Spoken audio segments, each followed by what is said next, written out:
Today we will discuss about electric current or current electricity. It is the branch of physics which deals with the study of charge in motion. Previously charge rest में था, तो उधर जो phenomena सब हो रहा था, जैसे कि इलेक्ट्रिक फील्ड था, इलेक्ट्रिक पोटेंशियल था, फोर्स था, इलेक्ट्रिक इंटेंसिटी, डाइपोल आ रहा था, ओके, गॉस लॉ था, कैपेसिटेंस में आ गया, उसके बाद पोटेंशियल है, बट यहाँ पर चार्ज मोशन करेगा. The branch in which the charge in motion, that is called the current electricity, electric current. Okay, तो उसका बाद है electric current. What is electric current? Flow of charge is called the electric current. Flow of electron is called the electric current. Next one is electric current. Electric current. Okay, तो electric current का symbol है I. It is defined as the rate of flow of charge across any cross section of the conductor. Across any cross section of the conductor. That means I equal to Q by T. This is called the total charge by total time. That is called the average charge. Total charge by total time. Okay. So next. ये हो गया आई ए B रहने से delta Q by delta T, total charge by total time. It is defined as the ratio between total charge to the total time. अब instantaneous charge, उसका बाद है instantaneous, INST, instantaneous charge. The charge at any instant of time is called the instantaneous charge और the limiting value of average current. The limiting value of average current or the current at any instant of time, or it is called the limiting value of average current is called the instantaneous current. Limiting value means limit delta t tends to 0. That means when the time interval is very small, at that time the average current delta q by delta t becomes क्या हो जाएगा ना dq by dt.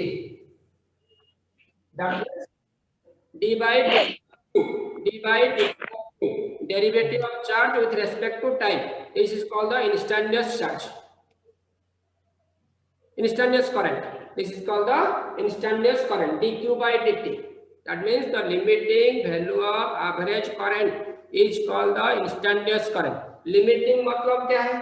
When the time interval is very small, delta t tends to 0. At particular condition में ये किसका value है? Average current का value क्या हो जाएगा? Instantaneous current हो जाएगा. dq by dt. dq is the small change in charge. dt is the small time interval. ठीक है? तो नेक्स्ट यहां से हम लोग को क्या मालूम था ना, Q इक्वल टू NE था, जो क्वांटाइजेशन ऑफ इलेक्ट्रिक चार्ज में, quantization of electric charge in case of quantization of electric charge Q equal to NE. So therefore I equal to NE by T हो जाएगा. तो ये formula से कब NE निकालने के लिए बोलेगा, कब करंट निकालने के लिए बोलेगा, टाइम निकालने के लिए बोलेगा, हो जाएगा इसे. तो यहां से तो ये Q जो फंक्शन ऑफ टाइम में होगा, when Q is in function of time, at that time we have to calculate the instantaneous current using this formula. When I is equal to function of time, जब I function of time में होगा तभी कैसे निकालेंगे, तो क्या होगा ना, यहाँ से दिस फॉर्मूला से dq is equal to I dt. तो dq से क्या करेंगे, तो dq से स्मॉल चार्ज से we have to calculate the total charge, integration करेंगे, तो Q is equal to integration of I dt हो जाएगा. Q is equal to integration of I dt और ये I is equal to dq by dt. ऐसे इसको कैसे use करेंगे, अभी दो क्वेश्चन दे रहा है तुमको सॉल्व करने के लिए, कैसे यूज करेंगे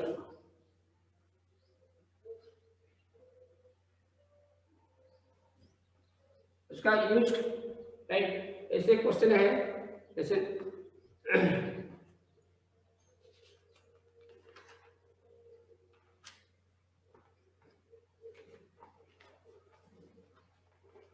if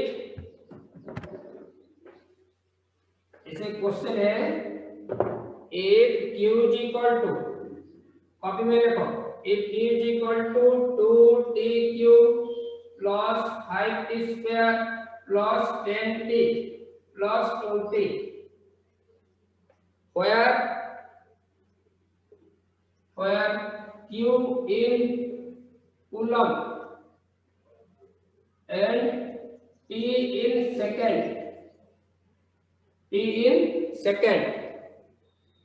second, find the value of current, find the value of current at t is equal to 2 second, 2 second में उसका वैल्यू निकालना है, करंट का वैल्यू निकालना है 2 सेकंड में। ओके, तो क्या करेंगे, तो यहां से I इज इक्वल टू को आंसर में dq by dt derivative of charge with respect to time करेंगे, इंस्टेंटेनियस करंट, पर्टिकुलर टाइम देने से इंस्टेंटेनियस करंट हो जाएगा। तो d by dt of q का वैल्यू पुट कर देंगे 2tq plus 5t square plus 10t plus 20, तो ये हो जाएगा 2 into 3 6t स्क्वायर हो गया प्लस ये 2 into 10t plus 10, derivative of constant 0 हो गया।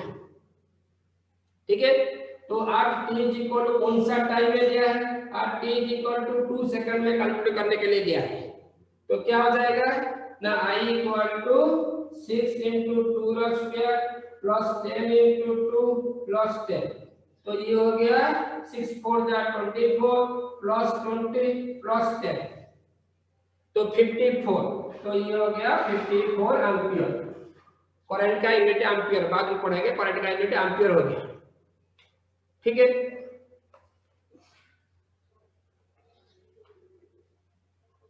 तो इसको ऐसे सॉल्व करना है। तो चार्ज जब दिया जाएगा फंक्शन ऑफ टाइम में, कभी कैसे निकालेगा करंट, अभी उसका रिवर्स करेंगे। करंट दिया जाएगा फंक्शन ऑफ टाइम में, how to calculate the charge, अभी उसका रिवर्स को सॉल्व करेंगे। हो गया, ये क्वेश्चन हो गया सबका। अभी नेक्स्ट क्वेश्चन में if I equal to I not plus alpha t where I not equal to 10 ampere and alpha equal to alpha constant and alpha equal to 2 ampere second inverse, 2 ampere second inverse, find the charge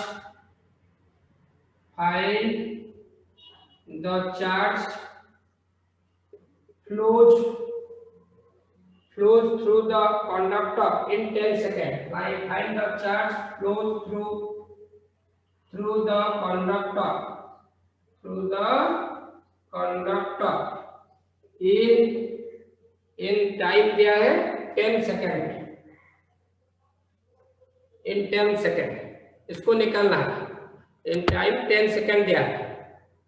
ठीक है, तो उसको कैसे solve करेंगे, तो हमारे पास जो अभी जो बताया था I इज इक्वल आंसर में I is equal to dq by dt था। ओके, और dq equal to I dt हो गया, अब उसको इंटीग्रेट कर देंगे, dq 0 to q total charge निकालना है, इज इक्वल टू टाइम का वेरिएबल है 0 टू 10, I का value I not plus alpha t whole into dt हो गया।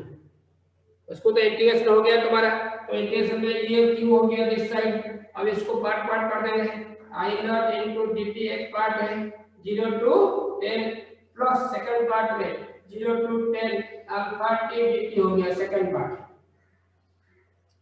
ओके, ये डेफिनेट इंटीग्रेशन है। तो उसका बाद कैसे सॉल्व करेंगे ना, इसको ये पार्ट करने के बाद this imply that q is equal to I not constant है, ये t 0 टू 10 हो गया प्लस ये अल्फा कांस्टेंट है t dt का t² बाय 2 0 टू 10 हो गया। अभी उसका वैल्यू पुट कर देंगे, 0 टू 10 है 10 है, अभी वैल्यू पुट करेंगे, I नॉट का वैल्यू 10 क्या है, ये final limit 10 minus initial limit 0 है, प्लस ये अल्फा का वैल्यू 2 दिया है, 2/2 उधर स्क्वायर 10 का स्क्वायर माइनस 0 का स्क्वायर 0 हो गया। उसका बाद ये हो गया 10 × 10 प्लस ये कैंसिल हो गया, ये प्लस 10 का स्क्वायर 100, तो 100 × 100 200 कूलम हो गया। चार्ज का यूनिट कूलम है।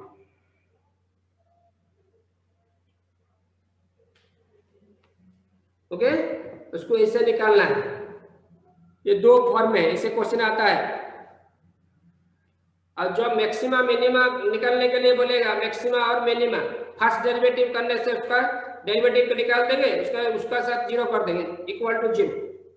ठीक है, अभी जो आई का फॉर्मूला जनरल फॉर्मूला हो गया सबका। अभी देखो नेक्स्ट, आई जो करंट है ना, rate of flow of charge across any cross section of the conductor, ये I इक्वल टू Q/T है। I इक्वल टू Q/T है। तो Q is a scalar quantity, T is also a scalar quantity. Okay, ratio between two scalar quantity is also a scalar quantity. But यहाँ पर तो हम लोग मालूम था जे current is always flowing from, charge is always flowing from the higher potential to the lower potential. हमेशा higher potential to the lower potential current flow करता है, उसका पर्टिकुलर डायरेक्शन है, मैग्नीट्यूड भी है। तो मैग्नीट्यूड क्या है ना, 5 एम्पीयर, जैसे कि एसी में 220 वोल्ट 5 एम्पीयर तुम लोग का आ रहा है, उसका पास मैग्नीट्यूड है। फिर ये क्यों स्केलर क्वांटिटी है? बिकॉज ये एक प्रॉपर्टीज है जो वेक्टर का प्रॉपर्टी है। Vectors are always added geometrically, vectorially, उसको फॉलो नहीं करता है। तो ये बॉन्ड एक जंक्शन है, जंक्शन, यहाँ से आ रहा है 2 एम्पीयर करंट, यहाँ से आ रहा है 3 एम्पीयर करंट, तो यहाँ से आ रहा है 5 एम्पीयर करंट। तो ये बॉन्ड में टोटल करंट हो गया, टोटल करंट 2 + 3 + 5 हो गया, दैट इज 10 एम्पीयर हो गया। देन टोटल करंट यहाँ पर additive in nature, algebraical addition हो रहा है, अरिथमेटिकल एडिशन हो रहा है, ये does not follow the vector addition, so therefore it is a scalar quantity. It having both magnitude as well as direction, but it is a scalar quantity because it does not obey the property of vector addition, or it is added algebraically, arithmetically. Due to this reason it is also known as tensor, T-E-N-S-O-R, tensor।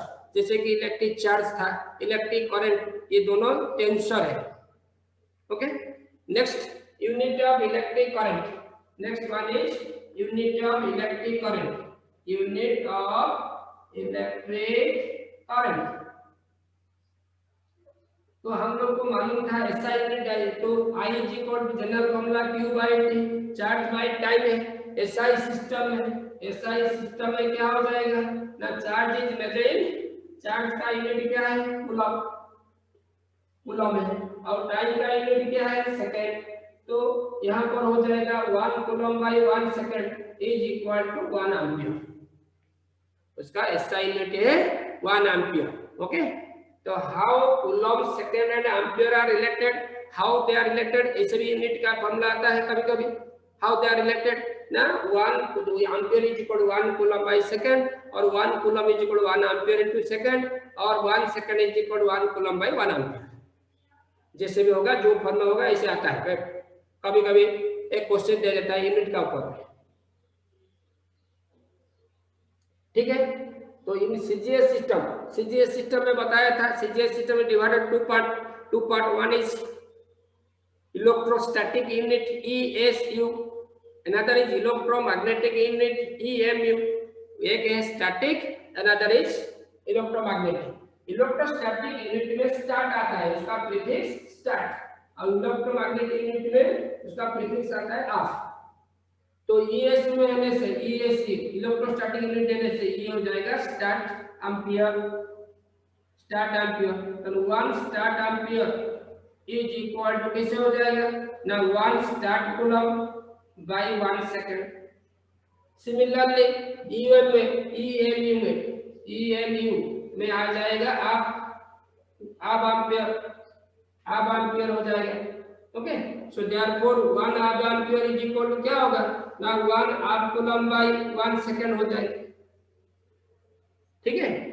और जो 1 coulomb, 1 start coulomb, how they are related, coulomb और start coulomb का क्या relation है, Now 1 coulomb equal to 3 into 10 to the power 9 start coulomb. Similarly यहाँ पर तो second कुछ चेंज नहीं हो रहा है, तो 1 ampere is equal to 1 coulomb by 1 second, और दैट इज इक्वल टू हो जाएगा 3 into 10 to the power 9 start coulomb by second हो गया, तो that is equal to 3 into 10 to the power 9 start ampere. ये दोनों सेम रिलेशन है, charge आओ करंट का है, कूलम आओ एम्पियर का रिलेशन। Similarly 1 ampere is equal to 1 by 10 अब एम्पियर होगा, ये रिलेशन है। Since it is a fundamental quantity, 7 fundamental quantities are there. What are they? Mass, length, time, electric current, temperature, luminous intensity, amount of substance. Okay, ये 7 fundamental quantities are there in physics. तो उसका unit क्या होगा?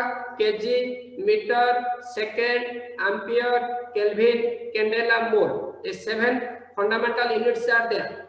Okay, तो इसमें ये fundamental quantity है, so therefore उसका डायमेंशनल फार्मूला ए खाली A1 हो जाएगा, A1 that means M0 L0 T0 A1।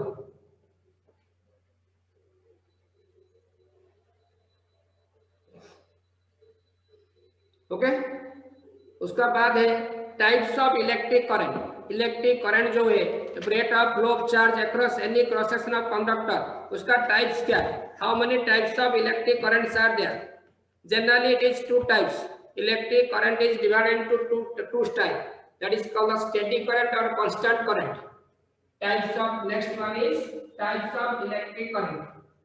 Types of electric current, types of electric current, ठीक है? It is of 2 types. It is of 2 types. One is steady or constant current.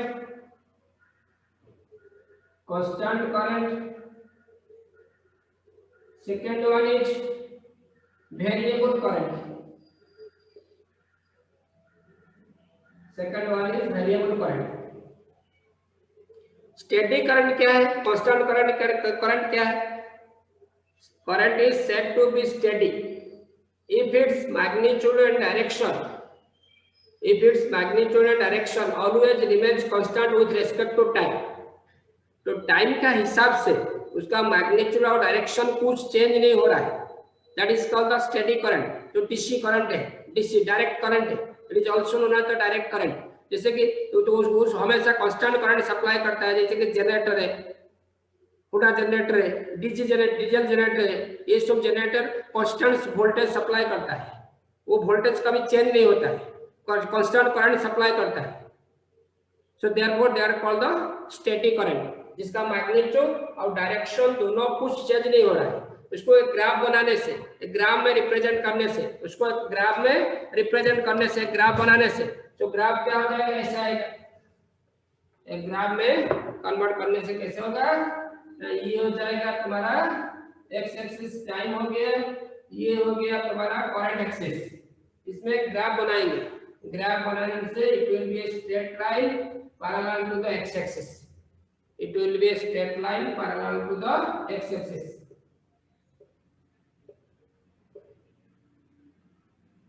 Parallel to the x-axis. ठीक है, ये steady current. All about the steady current. Next one is variable current. Next one is variable current. Variable current. It is that current whose magnitude changes continuously with respect to time. उसका magnitude हमेशा change होता है with respect to time, increase करेगा, कभी decrease करेगा, continuously change होगा, but direction मे और may not be change. उसका जो डायरेक्शन है वो मे और मे नॉट बी चेंज, वो चेंज हो सकता है, नहीं भी हो सकता है। तो इसलिए again variable current is divided in 2 parts, one is variable DC, another is variable AC. Again it is divided into 2 parts. Variable current is again divided into 2 parts. One is variable DC, variable DC, another is variable AC. Okay, variable DC और variable AC. Okay, तो variable DC क्या है?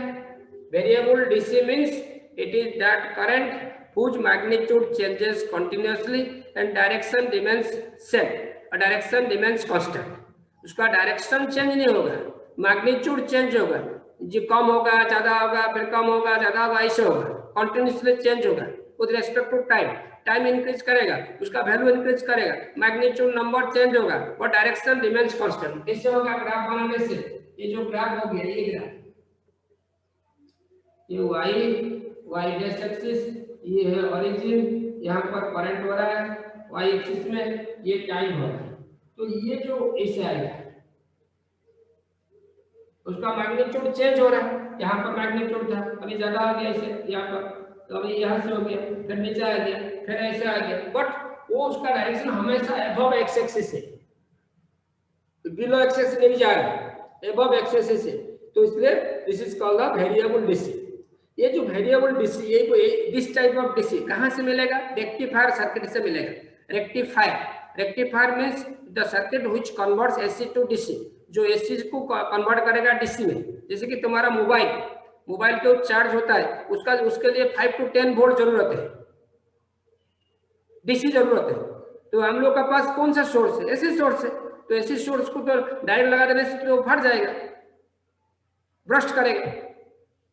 तो इसलिए तो उसको एक adapter है जो तो लगा रहा है, बोर्ड में लगा रहा है, तो स्विच में लगा रहा है, तो ये अडाप्टर उसका अंदर में रेक्टिफायर सर्किट है, वो उसको कन्वर्ट करता है।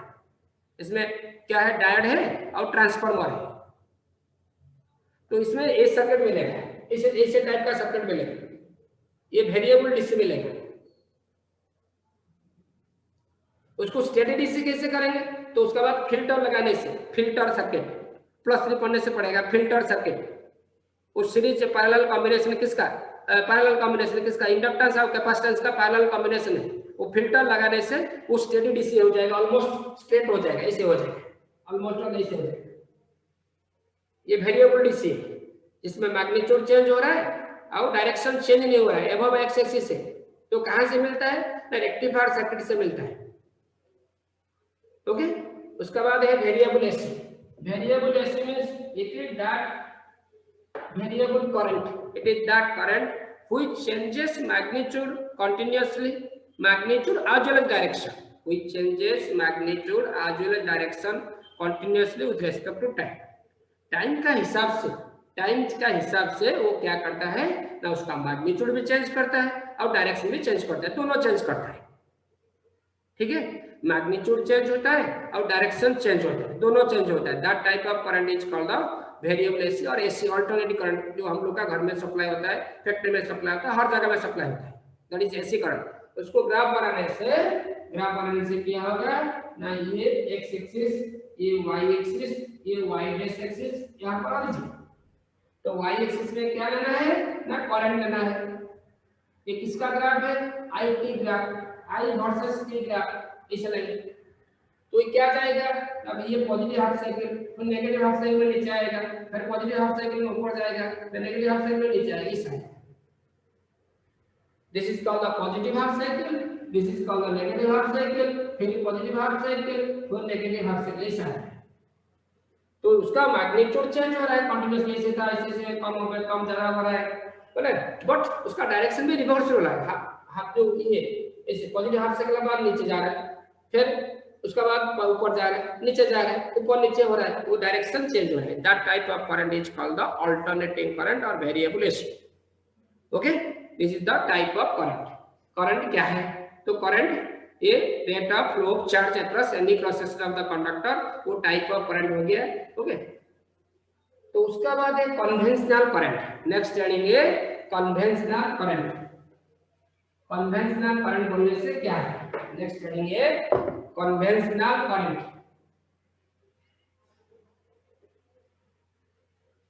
Conventional current,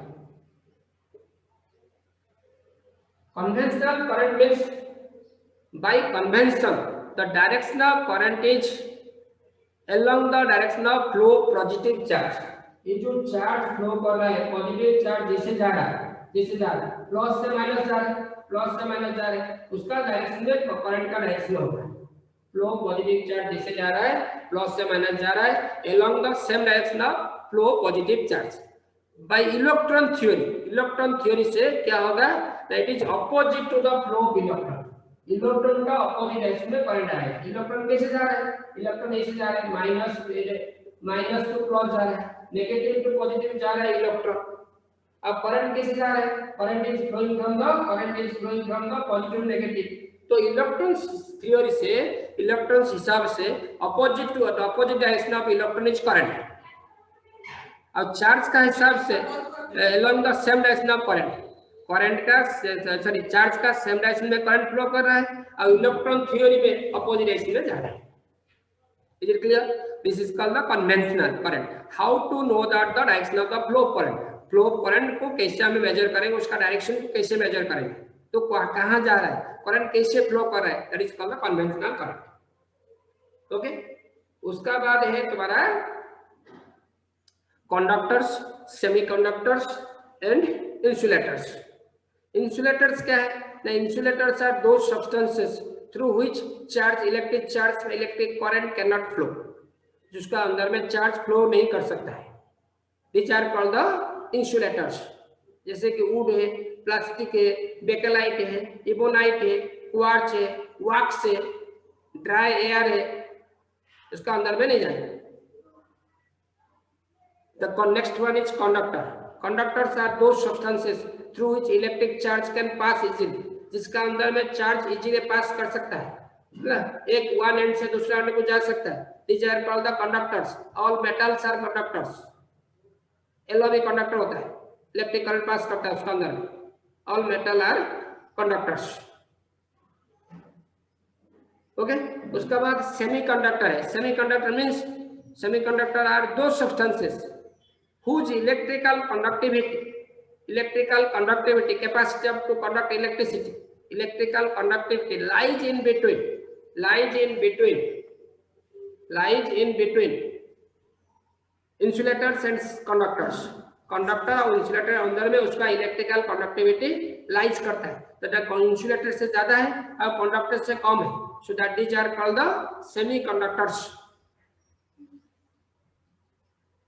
okay these are called the semiconductors examples क्या है ना germanium silicon are the examples of semiconductors ठीक है अभी क्या पढ़ेंगे अभी जो लॉन्ग क्वेश्चन बता रहा हूं अभी वेरी इंपोर्टेंट है ड्रिफ्ट वेलोसिटी पढ़ेंगे तो इस साल के लिए 2021 के लिए सबसे important question drift velocity of free electrons drift velocity of free electrons इस साल के लिए सबसे ज्यादा इंपॉर्टेंट क्वेश्चन है तो अभी एक कंडक्टर बताया था जिसमें चार्ज इजीली फ्लो कर सकता है और एक कंडक्टर क्या है दूसरा डेफिनेशन क्या है which having large number of free electrons क्या है free electron means which are present in the outermost orbit रे जो इलेक्ट्रॉन प्रेजेंट है that is called valence electron वो वैलेंस इलेक्ट्रॉन को क्या करेंगे ना हम लोग टेम्परेचर देने से ज्यादा इलेक्ट्रिक फील्ड अप्लाई करने से वो क्या हो जाएगा सेपरेट हो जाएगा बाहर चला जाएगा बिकम्स फ्री एंड क्या करेगा it is responsible for the flow of current flow of the charge और responsible for the conducting current through a conductor. So these electrons are called the free electrons. Now which having large number of free electrons, these are called that substance is called the good conductor. जिसका अंदर में large number of free electrons ज्यादा होने से वो जो उसका capacity conductivity ज्यादा हो जाएगा ठीक है अभी इनिशियली इसमें कुछ नहीं था इलेक्ट्रिक फील्ड अप्लाई नहीं किए थे बैटरी कनेक्शन नहीं था तभी क्या होगा जैसे कि क्लासरूम का अंदर में कोई टीचर नहीं तुम लोग का बिहेवियर कैसे होता है हापाजल्दी जिगजैग कोई किसका से बात कर रहा है कोई से उधर उठ जाता है कोई उधर घूमता है तो इसे होता है सिमिलरली जब वो इलेक्ट्रिक फील्ड नहीं होगा वो क्या होगा ना रैंडम मोशन करेगा हापाजल्दी मोशन करेगा जिगजैग मैनर में मोशन करेगा एनी पॉसिबल डायरेक्शन जितना डायरेक्शन हो सकता है और एनी वेलोसिटी में एनी शॉर्ट ऑफ वेलोसिटी में मोशन करेगा तभी उसका एवरेज वेलोसिटी निकालने से जीरो हो जाएगा, क्योंकि उधर जा रहा है, उधर प्लस, उधर माइनस, उधर प्लस, इसे ऐड कर देने से उसका एवरेज वेलोसिटी कुछ नहीं है, तभी उसका ड्रिफ्ट वेलोसिटी कुछ नहीं है, जीरो है। When there is no application of electric field, at that time electrons are traveled in random manner, haphazardly manner, in zigzag manner, so the average velocity of free electrons is zero, that means drift velocity zero हो जाएगा। अभी क्या करेंगे, electric field connect करेंगे, battery में connection करेंगे, उसका अंदर एक बैटरी लगा देंगे, इस बैटरी लगा दिया, उसका पोटेंशियल डिफरेंस है V, ये कंडक्टर नाम X है।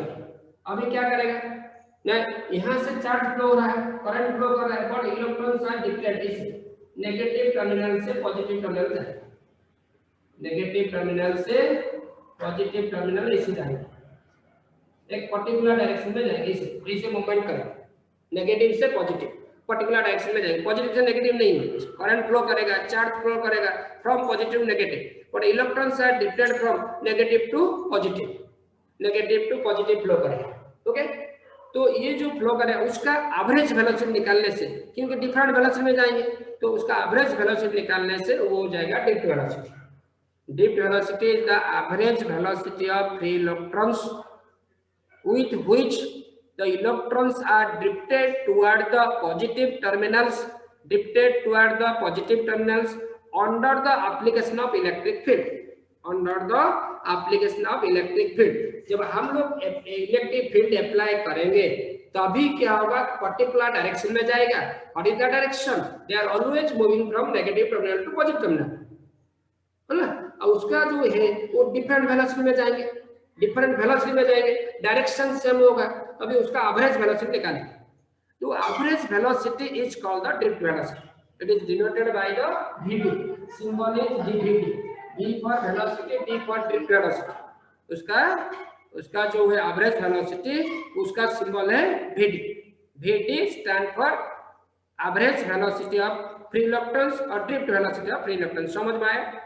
The average velocity with which the free electrons are drifted toward the positive terminal under the application of applied electric field is called the drift velocity of free electrons, वो drift velocity है, is it clear? तो ये भी the potential difference का apply करने के बाद वो क्या करेगा, पर्टिकुलर डायरेक्शन में जाएगा, प्रीवियसली से नहीं जा रहा है, तो average velocity, initial average velocity क्या था, UAV equal to U1 plus U2 plus U3 plus dot dot dot dot UN by N equal to 0 हो गया, इक्वल टू 0 हो जाएगा एवरेज वेलोसिटी, क्योंकि रैंडम मोशन कर रहा था, हापाजर्ली मोशन कर रहा था, जिगजैग मैनर में हो रहा था motion, any sort of velocity, any possible direction में जा रहा था, सो देयरफॉर उसका एवरेज वेलोसिटी 0 था, अभी 0 नहीं होगा, so that is called the drift velocity. Okay, तो ये जो कंडक्टर है, ये कंडक्टर का लेंथ है और भी हमें पोटेंशियल डिफरेंस दे रहा है, इसके लिए इंटेंसिव डेवलप होगा E, तो ये भी का रिलेशन क्या था ना, E equal to minus V by M। अभी ये जो फोर्स एक्ट करेगा, क्योंकि यहाँ पर इलेक्ट्रिक फील्ड हो रहा है, इलेक्ट्रिक फील्ड और फोर्स का रिलेशन क्या था, E equal to F by Q का प्लस में माइनस हो गया, चार्ज ऑफ इलेक्ट्रॉन, तो F is equal to minus E into capital E, minus E into capital E, ये फोर्स हो गया। ओके, उसका हम प्लस में पुट कर देंगे, तो ये हो जाएगा E V by L, minus minus cancel हो गया, ये फोर्स हो गया in terms of potential difference में। तो फोर्स अप्लाई करने से क्या होगा, एक्सीलरेशन प्रोड्यूस होगा, एक्सीलरेशन डेवलप होगा according to Newton second law, F is equal to ma, तो F is equal to ma, तो F is equal to ma, तो H is equal to F by m, m is the mass of electron, mass of electron जिसका value 9.1 into 10 to the power minus 31 kg होता है, तो ये हो गया क्या, ev by ml हो गया, तो ये एक्सीलरेशन का फॉर्मूला हो गया ev by ml, ये इक्वेशन 1 था 0 में, क्यों 0 हुआ अभी बताया था, रैंडम मोशन हो रहा है, हाइपोथेटिकल मोशन, ये जो एक्सीलरेशन प्रोड्यूस हो रहा है, ये एक्सीलरेशन कांस्टेंट है, क्योंकि E the charge of electron which is always constant, charge of electron का वैल्यू है 1.6 into 10 to the power minus 19 coulomb, वो मिनिमम है, लिस्ट चार्ज है, सबसे कम है, वो एग्जिस्ट करता है इनसाइड द कंडक्टर, तो उसका बाद है V, वो बैटरी में पोटेंशियल डिफरेंस अप्लाई हो रहा है, बैटरी का साथ कनेक्शन है, वो बैटरी में अप्लाई कर रहा है। तो उसके बाद M is mass of electron, जिसका वैल्यू 9.1 × 10⁻³ kg, वो कभी चेंज नहीं होता है। उसके बाद L is the length of the conductor, वो फिक्स कंडक्टर है, उसका साइज शेप साइज तो चेंज नहीं होगा, तो ये कांस्टेंट है। तो यहाँ पर जो 4 factors are there, one is E charge of electron, V potential difference, और L length of the conductor, M mass of the electron, all are constants. So therefore the oscillation is uniform. Is it clear? ये जो oscillation में motion कर रहा है, accelerated motion में जा रहा है इलेक्ट्रॉन, उसका oscillation यूनिफॉर्म है, वो यूनिफॉर्म oscillation मोशन में जा रहा है ना, यूनिफॉर्म मोशन में जा रहा है। ओके, तो अभी क्या करेंगे, तो जाने का टाइम है, तो डिफरेंट वेलोसिटी में जा रहा है, एक लाइन में जा रहा है, कोलिजन आर देयर, कोलिजन होगा, number of collisions are there. तो कोलिजन जो हो रहा है, फर्स्ट कोलिजन के लिए टाइम इंटरवल क्या हुआ है, सेकंड के लिए टाउ 2 है, सेकंड के लिए थर्ड के लिए टाउ 3 है, सिमिलरली टाउ है। These are the time interval between consecutive collisions of the free electrons. Time interval between consecutive collisions of free electrons. ठीक है, तो उसके बाद कोलिजन के बाद जो कोलिजन हो रहा है, जैसे कोलिजन पड़ा है, इलास्टिक कोलिजन था, कोलिजन का बाद में वेलोसिटी चेंज हो जाएगा, जो वेलोसिटी था जिसका कम था ज्यादा हो जाएगा, जिसका ज्यादा है कम हो जाएगा। तो इसलिए तो ये जो u1 u2 इनिशियल वेलोसिटी था अभी चेंज हो जाएगा। तो v1 is the first electron का velocity after collision, v2 v3 vn। तो उसको हमारे पास क्या है, a है, टाइम इंटरवल है, टाउ है, u है, v है। तो कैसे उसका रिलेशन है ना, जो काइनेमेटिक्स में था फर्स्ट ईयर में, kinematics motion in straight line में, तो फर्स्ट इक्वेशन क्या था, v = u + at। तो यहां से मिल जाएगा क्या है ना, v1 = u1 + a टाउ1, a constant है, वो चेंज नहीं होगा। Similarly v2 = u2 + a टाउ2, v3 = u3 + a टाउ3, vn = un + a टाउ_n, इसे मिलेगा। तो उसका एवरेज वेलोसिटी निकालेंगे, एवरेज वेलोसिटी किसका, final velocity of electrons = field velocity हो जाएगा। तो उसको कैसे निकालेंगे ना, vd = उसका average value v1 + v2 + v3 vn/n कर देंगे। तो उसका वैल्यू पुट कर देंगे, u1 + a टाउ1 + u2 + a टाउ2 + u3 + a टाउ3, ठीक है, un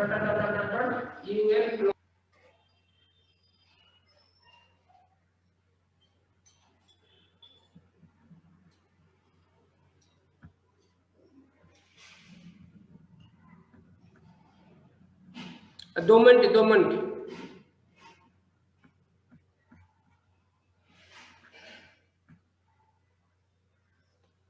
उसके बाद क्या करेंगे, ये u1 + u2 + u3 un/n काटेंगे एक पार्ट। तो यहाँ पर सबका a कॉमन है, टाउ1 + टाउ2 है ना, + टाउ3 टाउ_n/n कर देंगे। तो ये पार्ट का फर्स्ट इक्वेशन में था, एवरेज वेलोसिटी 0, ये पार्ट 0 हो गया, ये पार्ट 0 हो गया। ओके, ये फर्स्ट पार्ट 0 हो गया। अभी क्या करेंगे, उसका बाद ये हो जाएगा vt = a × टाउ। ये टाउ क्या है ना, average time interval between consecutive collisions, average time interval, that means tau का वैल्यू हो गया टाउ1 + टाउ2 + टाउ3 + टाउ_n/n, और it is also known as relaxation time. This is also known as relaxation time, average time interval between consecutive collisions और relaxation time, वो relaxation time होता है। ठीक है, तो अभी क्या करेंगे, उसका वैल्यू पुट कर देंगे। तो इक्वेशन 2 में क्या था, Ev/ml × टाउ, ये Vt का वैल्यू हो गया। ठीक है, ये इक्वेशन 3 हो जाएगा। अगेन V/L = Ed, तो ये हो जाएगा E/m × टाउ, ये इन टर्म्स ऑफ इंटेंसिटी में, इन टर्म्स ऑफ पोटेंशियल में, सिंस E = V/L मैग्नीट्यूड लेने से मॉड लेने से, ये हो गया। तो ये था, यहां तक डेरिवेशन करना है। तो डिफाइन ड्रिफ्ट वेलोसिटी डिफाइन देने से डिफाइन लिखेगा, नहीं तो डेफिनेशन लिखने का कोई जरूरत नहीं। उसके बाद derive the expression for drift velocity of free electrons, derive the expression for drift velocity of free electrons. Okay, हाँ ठीक है, नेक्स्ट क्लास पढ़ेंगे बाकी पार्ट। तो ये जो टेस्ट होगा 11 में कैपेसिटेंस पोटेंशियल और इलेक्ट्रोमैग्नेटिक इंडक्शन होगा। तो जो क्वेश्चन लॉन्ग क्वेश्चन बता दिया था तो उसको प्रिपेयर करो।